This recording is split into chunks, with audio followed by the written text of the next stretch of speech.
आ, यही है ना हमारा गांव, कितना सुंदर है। सुंदर तो है पीहू, लेकिन बाहर का टेम्परेचर देखा है? 45 डिग्री चल रहा है। तो क्या हुआ, गर्मी तो शहर में भी होती है, वहाँ एसी है, यहाँ यहाँ हवा है। हाँ, वो हवा जो खुद जल रही है। प्रेम की बात में कोई झूठ नहीं था। मई के इस खौफनाक महीने में सूरज जैसे आसमान से आग के गोले बरसा रहा था। बाहर का सुंदर गांव अब सूखा और बेजान दिख रहा है। खेतों में दरारें पड़ चुकी हैं, पेड़ों के पत्ते झुलस गए थे और गर्म हवाएं पूरे माहौल को और डरावना बना रही थी। गांव की धूल भरी सड़क तक तपने लगी थी और इसी तपिश से बचने के लिए गांव के कुछ बुजुर्ग चबूतरे की छांव में बैठे हुए थे। अरे भाई, आज तो हद हो गई। लाइट सुबह 4 बजे से अभी तक नहीं आई। अरे भाई क्या बताएं, खेत सूख गए हैं, जानवर परेशान है गर्मी से। तभी दूर से धूल उड़ाती हुई एक गाड़ी आती दिखाई देती है। अरे भाई, ये किसकी गाड़ी आ रही है? अरे लगता है अंकुश जी की गाड़ी है। तभी गाड़ी रुकती है और अंकुश जी नीचे उतरते हैं। चबूतरे पर बैठे लोग उठे और उनसे मिलने के लिए आगे आए। अरे अंकुश, आ गए आप लोग, पर इस महीने, इस गर्मी में? अरे क्या करें काका, हमारी बहू की जिद थी, बोली इस बार गर्मियों में गांव जाना है। हमने भी कहा चलो देख लो। अरे वाह, बहू का गर्मियों में गांव का शौक एक दिन में निकल जाएगा, देखना। कल तक ये वापस शहर चलो कहने लगेगी। और तभी गाड़ी से पीहू, प्रेम, वृंदा और अदिति उतरती हैं। वैभव काका ने पीहू को देखते हुए कहा, अरे बेटा, तुम हो तो जिसे गांव की गर्मियाँ पसंद हैं। जी काका, मैं हूँ जिसे गांव भी पसंद है और गर्मियाँ भी। अरे भाई, अभी बोल रहे हो बेटा, 2 घंटे बाद तुम्हें असली गर्मी का मजा आएगा। काका आप भूल रहे हैं, मैं शहर से सिर्फ सूटकेस नहीं, अपना ठंडा दिमाग भी साथ लाई हूँ। आप 2 घंटे की बात कर रहे हैं, मैं तो अगले 2 महीने यहीं गुजारने का इरादा करके आई हूँ। देखिएगा, मैं इस गर्मी से बचने का भी जुगाड़ निकालूंगी। तभी वृंदा ने सबको टोकते हुए कहा, अरे बाकी की बातें बाद में करना, वरना यहाँ बीच सड़क पर खड़े खड़े ही पिघल जाएंगे। चलो अब घर चले। भाई साहब हम निकलते हैं, वरना सूरज आज ही हमें भस्म कर देगा। वृंदा की बात सुनकर सबने कदम बढ़ाए। आगे गली के मुहाने पर अमृता, वैभवी और आशा हाथ में पंखा लिए अपनी अपनी देहरी पर बैठी थी। गर्मी ने तो दिमाग ही खराब कर दिया, न अंदर बैठने में चैन है और न ही बाहर। मेरा तो मन करता है सब छोड़ो और उस पहाड़ी वाली गुफा में जाकर बैठ जाओ। हाय दैया, ना गुफा का तो नाम मत लो। पता चला ठंडक के चक्कर में वहाँ गृहस्थी बसाने गई और खुद ही डरावनी कहानी बन गई। मजाक छोड़ो, पर इस गुफा में ठंडक तो वाकई में है, लेकिन क्या फायदा इसी ठंडक का, अब तो वहाँ कोई जाता भी नहीं। आशा चाची की बात अभी पूरी भी नहीं हुई थी कि तभी वृंदा अपने परिवार के साथ वहाँ से गुजरी। उन्हें देखते ही सभी लोग अपनी बातें छोड़कर उनसे मिलने लगे। अरे वृंदा जी, आप लोग भी गांव ऐसी तपती गर्मी में आए हैं। देखिए ना, गर्मी ने तो सबका बुरा हाल कर रखा है। गर्मी तो बहुत है, लेकिन हमारी बहू का गांव आने का बड़ा मन था, इसीलिए हम सब चले आए। अच्छा, तो बहू जी को गांव की गर्मी पसंद है। बेटा अभी तो पैर जमीन पर रखे हैं, एक दिन में सारी गर्मी समझ आ जाएगी। सभी की बातें सुनकर पीहू से रहा नहीं गया। उसने अमृता को तुरंत जवाब दिया, जी चाची, समझ आ भी गई, इसीलिए तो आई हूँ। सुना है यहाँ की गर्मी दिमाग की बत्ती जला देती है, तो सोचा मैं भी अपना थोड़ा सा टैलेंट यहीं आजमा लूं। पीहू का ये करारा और मजेदार जवाब सुनकर अमृता का मुंह खुला का खुला रह गया। वैभवी ने अपनी नजरें झुका ली। वृंदा अपनी बहू की इस हाजिर जवाबी पर मन ही मन मुस्कुरा उठी और सब आगे बढ़ गए। पर चलते चलते पीहू के कानों में अभी भी आशा चाची का वो अधूरा जुमला गूंज रहा था, उस गुफा में ठंडक तो है। चाची क्या कह रही थी? गुफा ठंडी है, लेकिन वहाँ कोई जाता नहीं है, क्यों? इसी सोच में डूबी हुई पीहू को पता ही नहीं चला कि कब सब लोग घर पहुंच गए। जैसे पुराने घर का दरवाजा खुला, कई दिनों से बंद पड़े घर की धूल और हवा गर्म बाहर निकल आई। फिर सबने मिलकर घर की सफाई शुरू की। जहाँ प्रेम और अदिति गर्मी से थक चुके थे, वहीं पीहू के चेहरे की खुशी और उत्साह जरा भी कम नहीं हुआ। थोड़ी देर बाद पुराना कूलर भी चल पड़ा। शाम होते होते पीहू ने पूरे परिवार के लिए प्यार से देसी खाना बनाया और फिर आंगन में दरी बिछाकर सब लोग साथ बैठकर खाना खाने लगे। ओह गॉड भाभी, आपके इस गांव वाले एडवेंचर के चक्कर में हम यहाँ आ तो गए हैं, पर ये कूलर भी बस गर्म हवा के थप्पड़ मार रहा है। अदिति मैंने पहले कहा था, पीहू का एडवेंचर अभी शुरू हुआ है, हमारी हालत अभी से टाइट है। अरे खाना खाइए पहले, पेट भरेगा तो गर्मी भी अच्छी लगने लगेगी। जैसे सबने पहला निवाला लिया ही था कि कूलर की घरघराहट बंद हो गई। पूरा घर अंधेरे में छा गया, लाइट कट चुकी थी। ये लो, जिसका डर था वही हुआ। भाभी अब तो हद हो गई है, कूलर बंद, पंखा बंद, हम यहाँ कबाब बन जाएंगे। चुप रहो अतिथि, पीहू ने इतनी मेहनत से खाना बनाया है। पीहू बेटा तो फिक्र मत कर, मम्मी कोई ना कोई जुगाड़ तो होगा ही, ये गर्मी हमें हराएगी नहीं। अरे हर जगह जुगाड़ ढूंढ लेती हो, पर इस बार बताओ क्या सोच रही हो? अभी कुछ पक्का नहीं है, पर कल सुबह एक जगह देखनी है। कौन सी जगह? पहले खाना खाओ। सभी लोगों ने जैसे तैसे खाना खाया। रात घिर आई, गर्मी की वजह से घर के अंदर रुकना मुश्किल था। आखिरकार सबने छत पर चादरें बिछाई और वहीं लेटे।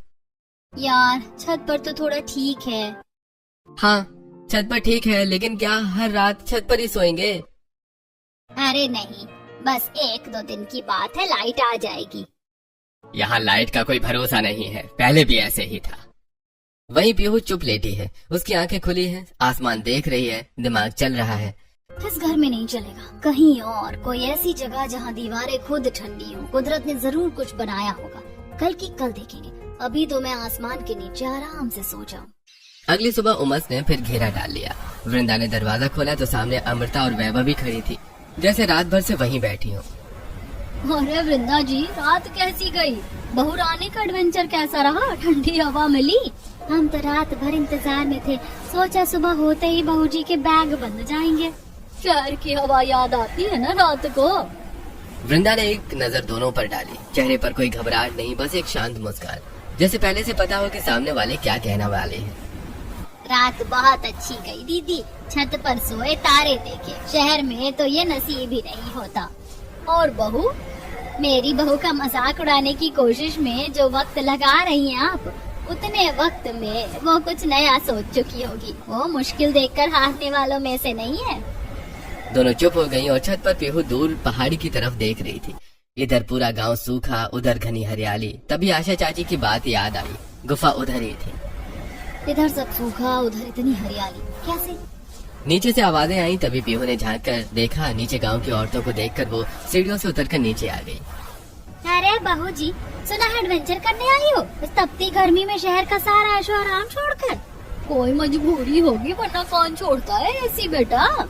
पीहू रुकी, दोनों को देखा, फिर हल्के से मुस्कुराई, न गुस्से से न तकलीफ से। चाची, आपने कभी मैन वर्सेस वाइल्ड देखा है? वो क्या होता है?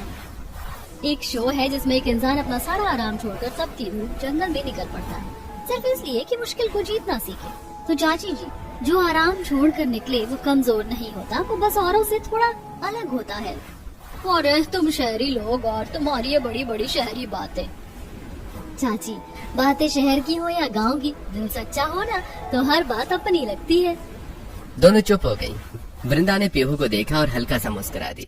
थोड़ी देर बाद दोनों पड़ोसनें चली गई और फिर घर में सब साथ बैठकर नाश्ता कर रहे थे, लेकिन पीहू का ध्यान अब भी सुबह छत से दिख रही हरियाली में ही अटका हुआ था। पापा, कल आंटी गुफा की बात कर रही थी और आज मैंने छत से देखा, पूरा गांव सूखा है पर पहाड़ी के उस पार सब हरा भरा है। जरूर वही होगी वो गुफा, चलते हैं ना एक बार देखने। अंकुश का हाथ चाय के गिलास पर रुक गया, एक नजर वृंदा को, फिर पीहू को। अरे ठंडी तो बहुत है बेटा वो जगह, पर वहाँ जाते नहीं है लोग। क्यों पापा? बस ऐसे ही, पुरानी जगह है। गांव के लोग कहते हैं वहाँ कुछ है, क्या है कोई नहीं जानता, और जाने की कोशिश भी किसी ने नहीं की। एक पल के लिए मेज पर खामोशी छा गई। मतलब यही कि वो जगह अकेले नहीं जाते। पापा, डर जगह में नहीं होता, बस लोगों के मन में रह जाता है। पीहू बेटा, अरे छोड़ो ना, तुम भी सुबह सुबह गुफा की बातें लेकर बैठ गई, पहले नाश्ता तो कर लो। ठीक है, नाश्ता करती हूँ। भाई, भाभी नाश्ता खा रही है पर दिमाग गुफा में जा चुका है। मुझे पता है। नाश्ता खत्म हुआ पर पीहू का मन गुफा में ही अटका था। तभी गली से हंसी की आवाजें आई। पूजा अपनी 2 सहेलियों के साथ आई। नमस्ते भाभी, सुना है शहर वाली भाभी गर्मी से डर नहीं रही। अरे अभी तो शुरुआत है, तो चलिए फिर असली गांव भी दिखा देते हैं। थोड़ी देर बाद सब गलियों में निकल गईं। गर्मी बहुत थी पर पीहू की नजरें हर चीज ध्यान से देख रही थी। चलते चलते पूजा अचानक एक खेत के पास रुक गई। वहाँ छोटू मिट्टी में पैर डालकर बैठा था और अपने सिर पर गीला गमछा रखे हुए था। ये क्या स्टाइल है छोटू? दीदी ये हमारा देसी एसी है। उसकी बात सुनकर सब लड़कियां जोर से हंस पड़ी। गांव में जुगाड़ नहीं किया ना तो समझो जीना मुश्किल है। अच्छा तो मैं भी अब गांव की स्टूडेंट हूँ, मुझे भी सब जुगाड़ सीखने। जैसे जैसे पहाड़ी की तरफ बढ़े गर्म हवा कम होने लगी, सूखी जमीन की जगह हरियाली आने लगी। सच में यहाँ तो मौसम ही बदल गया, क्योंकि गुफा उधर ही है, वहाँ हमेशा ठंडक रहती है।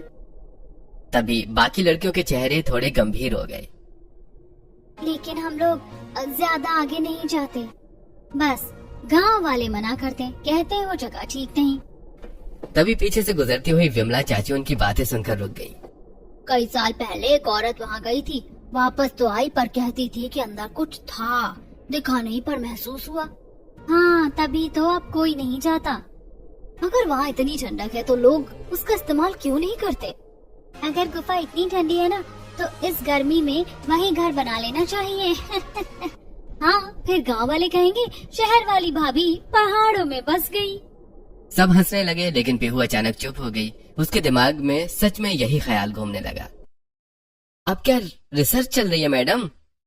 पीहू ने मोबाइल में कुछ तस्वीरें दिखाई। पहाड़ों के बीच बने सुंदर केव हाउसेस, पत्थरों के अंदर बने ठंडे कमरे, लोग आराम से रह रहे थे। प्रेम देखो, लोग गुफाओं में रहते भी हैं। उस गुफा को थोड़ा साफ कर ले तो दिन में आराम से रह सकते हैं। तुम सच में गुफा में रहने की सोच रही हो? सोच नहीं रही, प्लान बना रही हूँ। मम्मी पापा तुम्हें गुफा में रहने देंगे क्या? हाँ पापा तो नाम सुनते ही मना कर देंगे। डर की वजह से मना करते हैं। अगर समझिए कि वहाँ ठंडक है, आराम है तो मान जाएंगे। अरे तुम ना सच में अलग हो। और तुम मेरे पार्टनर हो और तुम्हें भी अलग बनना पड़ेगा। मतलब मुझे भी जंगल एडवेंचर करना पड़ेगा? जंगल नहीं मिस्टर, नेचर वाला लग्जरी रूम। पापा एक बात बोलूं, अगर यहाँ इतनी गर्मी है और गुफा में इतनी ठंडक है तो हम वहीं रह लेते हैं ना? क्या मतलब सच में गुफा में रहना है? गुफा में रहेंगे, वहाँ ठंडक है, पानी है, जगह भी बड़ी है, और यहाँ घर में तो गर्मी से सबका हाल खराब हो रहा है। भाभी की बात गलत भी नहीं है, मैं तो अभी से पिघल रही हूँ। लेकिन बेटा लोग उस जगह को अच्छा नहीं मानते। मम्मी लोग बिना देखे बहुत कुछ बोलते। हम सब साथ रहेंगे ना, ऊपर से मैं उस जगह को अच्छा बना दूंगी। तुम ऐसे बोल रही हो जैसे गुफा नहीं नया फ्लैट लेने जा रहे हैं। फ्लैट से अच्छा होगा, वहाँ नेचुरल एसी होगा। कुछ बोलिए पापा। अरे बेटा अगर इतनी गर्मी लग रही है तो जरूरी थोड़े है पूरे 2 महीने यहीं रहें। चाहो तो वापस शहर चल सकते हैं। नहीं पापा, अब आए हैं तो पूरे 2 महीने यहीं रहेंगे, बस रहने का तरीका थोड़ा बदलना होगा। अगर सब साथ रहेंगे और संभल कर रहेंगे तो कोशिश कर सकते हैं।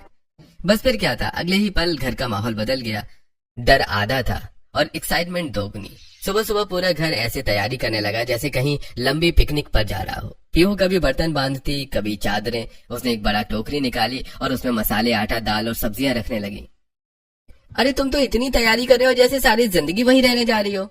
रहने ही तो जा रहे हैं मिस्टर, गुफा में पहली ठंडी रसोई भी बनेगी। फिर पीहू ने चुपके से कुछ छोटे पैकेट भी बैग में रख दिए। ये क्या है? सब्जियों के बीज। ये सच में गुफा में खेती भी करेंगी? जहाँ हरियाली है वहाँ कुछ न कुछ उगता जरूर है। भाभी वहाँ सच में कुछ निकला तो तेरे भाई को आंखें कर देंगे। वाह, मतलब भूत आया तो सबसे पहले मैं? भाई डर मत, मेरी भाभी है ना, वो भूत को भी काम पर लगा देंगी। अदिति की बात सुनकर सब हंस पड़े, यहाँ तक कि अंकुश भी मुस्कुरा दिया। पीहू बेटा, तू गुफा में रहने जा रही है या पूरा घर शिफ्ट कर रही है? मम्मी गर्मी से बचना है तो सेटअप भी बढ़िया होना चाहिए। थोड़ी देर बाद जब सब लोग इतना सामान लेकर गुफा की तरफ निकलने लगे तो पूरे गांव की नजर उन्हीं पर टिक गई। ये लोग सच में गुफा में रहने जा रहे हैं क्या? शहर वालों को भी गर्मी ने पूरा पागल कर दिया है, पर लड़की में हिम्मत तो है, सब सोचते हैं, करने कोई नहीं जाता। अरे अगर सच में वहाँ ठंडक निकली ना तो पूरा गांव बाद में इन्हीं के पीछे जाएगा। उधर पीहू बिना किसी की बात को बुरा माने आगे बढ़ती रही। उसके चेहरे पर डर नहीं, अजीब सा उत्साह था। जो लोग नई चीज से डरते हैं ना, वो पहले हंसते ही है। और अगर गुफा में भूत मिला तो उसे भी बोल दूंगी इतनी गर्मी में डराने से पहले पंखा चल दे। उसकी बात सुनकर सब हंस पड़े और इसी हंसी मजाक के बीच पूरा परिवार पहाड़ी की तरफ बढ़ने लगा। जैसे जैसे परिवार पहाड़ी के पास पहुंचा, गर्म हवा धीरे धीरे ठंडी होने लगी। सूखी जमीन की जगह हरियाली दिखाई देने लगी। बड़े बड़े पेड़ों की छांव और ठंडी हवा ने सबको हैरान कर दिया। भाभी, आते टाइम सब लोग ऐसी बातें बोल रहे थे कि मेरा तो अभी भी डर नहीं जा रहा। पिंकी ने तो कहा था जो भी यहाँ गया वो वापस ठीक हालत में नहीं आया। तभी सबकी नजर सामने पड़ी, पहाड़ के बीच बनी बड़ी पत्थरों वाली गुफा पर। उसके पास ही साफ पानी का झरना बह रहा था। ठंडी हवा सीधे वहीं से आ रही थी। अरे यहाँ तो सच में इतनी ठंडक है। लेकिन जहाँ बाकी सब लोग संभल संभल कर कदम रख रहे थे, वहीं पीहू किसी छोटे बच्चे की तरह हर चीज देखकर खुश हो रही थी। वाह, ये पत्थर देखो कितने ठंडे हैं। वो कभी दीवार छूती, कभी ऊपर बनी पत्थरों की छत को देखती। और देखो ना, गुफा का मुंह भी कितना बंद है। यहाँ कोई जानवर आसानी से आ ही नहीं सकता। अरे बात तो सही कह रही है, जगह काफी सुरक्षित लग रही है। तभी पीहू की नजर गुफा के एक कोने पर पड़ी। वहाँ कुछ पुराने लकड़ी के टुकड़े और पत्थरों की बनी जगह थी। मुझे ना सच में लग रहा है यहाँ पहले कोई रहता था। फिर अचानक वो नीचे बैठ गई और मिट्टी हाथ में लेकर देखने लगी। अब क्या चेक कर रही हो मैडम? ये मिट्टी देखो कितनी अच्छी है। मैं ना यहाँ खेती भी कर सकती हूँ, इसीलिए अपने वेजिटेबल सीड्स लाई थी। भाभी, यहाँ लोग डर के मारे कांप रहे हैं और आप खेती प्लान कर रही हो। अरे डरने से अच्छा टमाटर उगा लो। ठीक है भाभी, मान लिया जगह अच्छी है, लेकिन यहाँ रहेंगे कैसे? हाँ मैडम, होटल की बुकिंग तो दिख नहीं रही। जब मैं आप सबको यहाँ तक लेकर आ सकती हूँ तो जुगाड़ भी कर लूंगी। बस एक शर्त है, यहाँ सबको मेरी टीम बनना पड़ेगा, सबको काम करना पड़ेगा। मैं तो पहले ही बता रही हूँ, मैं सिर्फ सुपरविजन दूंगी। वाह, काम बहू करे और मैडम ऊपर से ऑर्डर देंगी।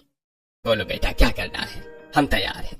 बस फिर क्या था, पीहू की आंखों में वो चमक आ गई जो तब आती है जब उसका दिमाग किसी काम पर लग जाए।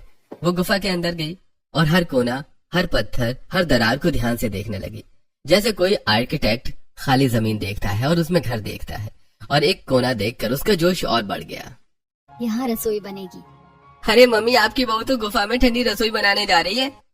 उड़ा लो मजाक प्रेम, लेकिन जब रसोई बनकर तैयार होगी ना, तब तुम वही करोगे जो हर बार करते हो। पहले मुंह बनाओ, फिर खाओ, फिर कहो वाह यार। पीहू ने इधर उधर बिखरे नुकीले और सपाट पत्थरों को देखा। उसने बिना देर किए जमीन से भारी पत्थरों को उठाना और सलीके से जमाना शुरू किया।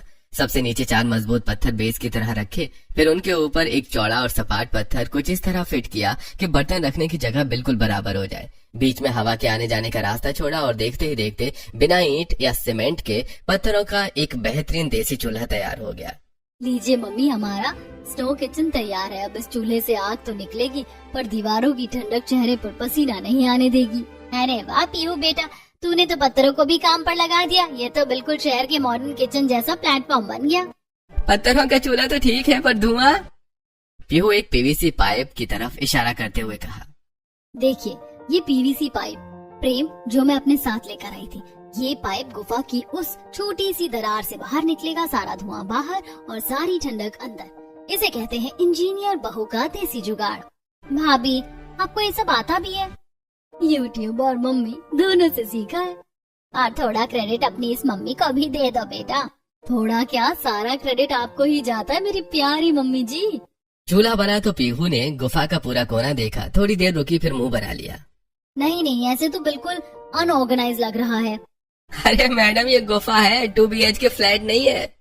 क्या हुआ, गुफा भी सुंदर लग सकती है। चलो कुछ लकड़ियाँ और बड़े पत्थर लेकर आओ। पापा, ये शुरू हो गई। अरे लो, तो चलो बेटा, जब बहू ने ठान लिया है तो पूरा तो करना पड़ेगा। प्रेम और अंकुश बाहर से लकड़ियां और पत्थर लाने लगे। उधर पीहू और वृंदा ने मिलकर गुफा की दीवार के साथ छोटी छोटी शेल्फ जैसी जगह बनाई, पत्थर जमाकर एक के ऊपर एक। देखते ही देखते मसालों के डिब्बे एक तरफ सज गए, बर्तन दूसरी तरफ। चूल्हे के ऊपर लकड़ी की पतली टहनियों से एक छोटा सा स्टैंड भी बन गया। अरे वाह, ये तो सच में रसोई जैसी लगने लगी। भाभी, आपने गुफा को किचन में बदल दिया। अभी तो शुरुआत है मैडम। तभी उसकी नजर गुफा के ठीक बाहर नरम पड़ी मिट्टी पर पड़ी, जहाँ झरने की नमी जमीन तक आती थी। वहाँ मिट्टी एकदम काली और उपजाऊ थी। पीहू रुकी और फिर उसके चेहरे पर वो मुस्कान आई जो प्रेम को अच्छी तरह पहचान आती थी। पीहू, अब क्या? अब कुछ नहीं, प्लीज। ये देखो, जो वेजिटेबल सीड्स में लेकर आई थी, अब वक्त आ गया है कि उनका इस्तेमाल किया जाए। और देख लेना, कुछ दिन बाद यहाँ हमारी अपनी सब्जियाँ उगेंगी। पीहू तुम बीज भी साथ लाई थी? जहाँ जाओ बीज साथ रखो, कभी काम आते हैं। अरे बहू, तू गुफा में रहने नहीं, पूरा नया घर बसाने आई है। घर दीवारों से नहीं बनता पापा, लोगों से बनता है, और रसोई की खुशबू से। थोड़ी देर बाद पीहू ने चूल्हे पर सब्जी चढ़ा दी। झरने के ठंडे पानी और देसी मसालों की खुशबू से पूरी गुफा महक उठी। वाह भाभी, गुफा में भी इतना टेस्टी खाना। अभी तो बाहर से लाई सब्जियों से खाना बना रही हूँ, लेकिन फिर देखना धीरे धीरे यहीं अपनी सब्जियाँ उगेंगी और उनका टेस्ट, उफ, सोचकर ही मुंह में पानी आ रहा है। अरे बस नहीं करो मैडम जी, पहले ये वाली सब्जी आराम से खा लें। आपकी खेती को फलने फूलने में भी थोड़ा टाइम लगेगा। वहीं बैठकर सब हंसते मुस्कुराते खाना खाने लगे। बाहर झरने के बहने की मीठी आवाज थी और गुफा के अंदर ठंडी हवा। पहली बार इस गर्मी में सबको सच्चा सुकून महसूस हो रहा था। ठीक है भाभी, खाना हो गया, अब सोएंगी कहाँ? हाँ मैडम, आपका 5 स्टार रूम कहाँ है? मुझे इतना कम मत समझो मिस्टर प्रेम। धुआं हो या प्राइवेसी, सबका इंतजाम है मेरे इस जुगाड़ू दिमाग में। थोड़ी ही देर में पीहू के कहने पर प्रेम और अंकुश जी को बाहर से सूखी घास, बांस की कपच्चियां और बड़ी लकड़ियां ले आए। पीहू ने गुफा के दोनों कोनों में पड़े भारी पत्थरों को स्टैंड की तरह इस्तेमाल किया और उन पर लकड़ियां टिका दी। फिर ऊपर से सूती चादरें और पुरानी साड़ियां डाल दी गईं। देखते ही देखते गुफा के भीतर छोटे छोटे हवादार कमरे तैयार हो गए।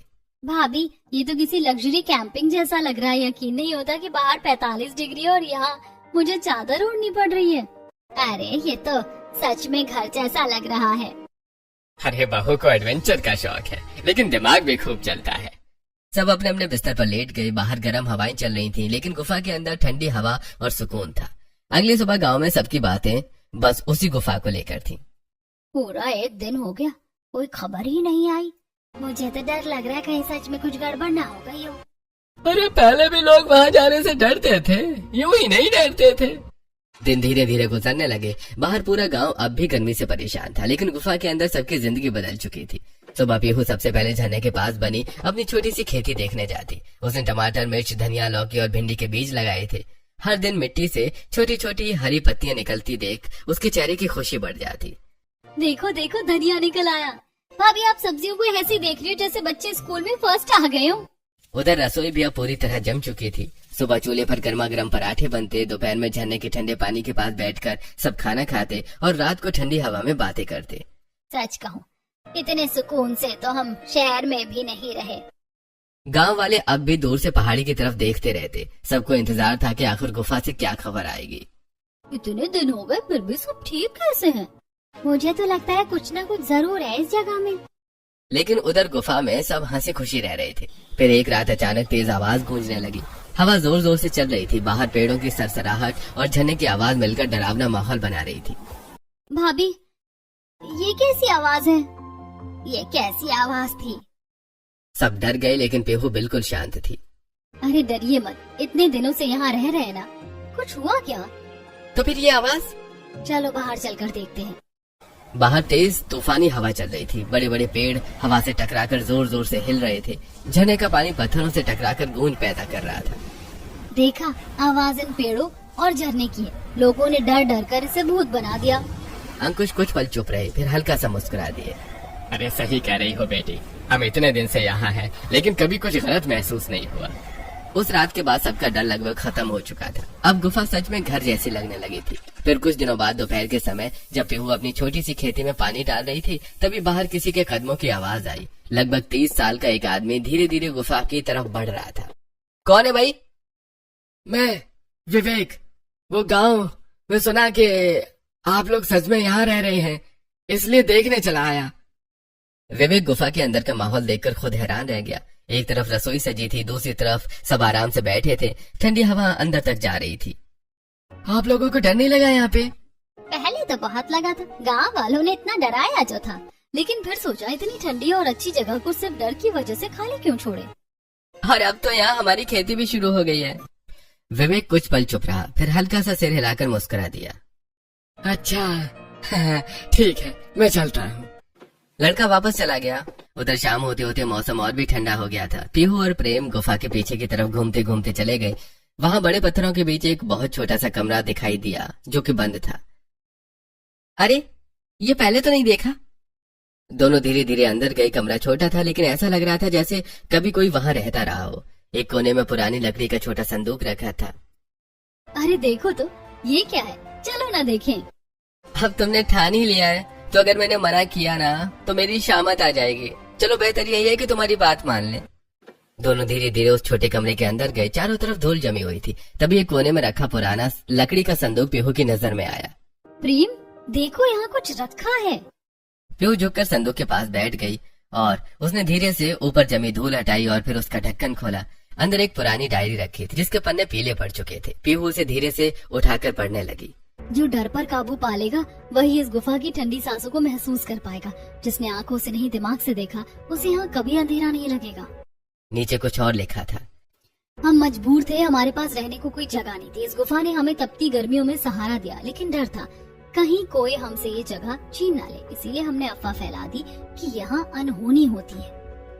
लोग डर गए और ये जगह सिर्फ हमारी रह गई। लेकिन मुझे एहसास है कि हमने गलत किया। डर फैलाकर लोगों को इस नेमत से दूर रखा। कुछ पल के लिए दोनों चुप हो गए। मतलब इतने सालों से लोग बेवजह डरते रहे। देखा, कभी कभी सच डर से कहीं ज्यादा आसान होता है। दोनों तुरंत बाहर आए और सबको डायरी के बारे में बताया। अच्छा, ओह, तो ये बात थी। लोग इतने सालों से इस जगह से डरते रहे और मैं तो पहले दिन से ही भूत ढूंढ रही थी। तभी अगले दिन विवेक फिर गुफा में आया। इस बार उसके चेहरे पर झिझक थी।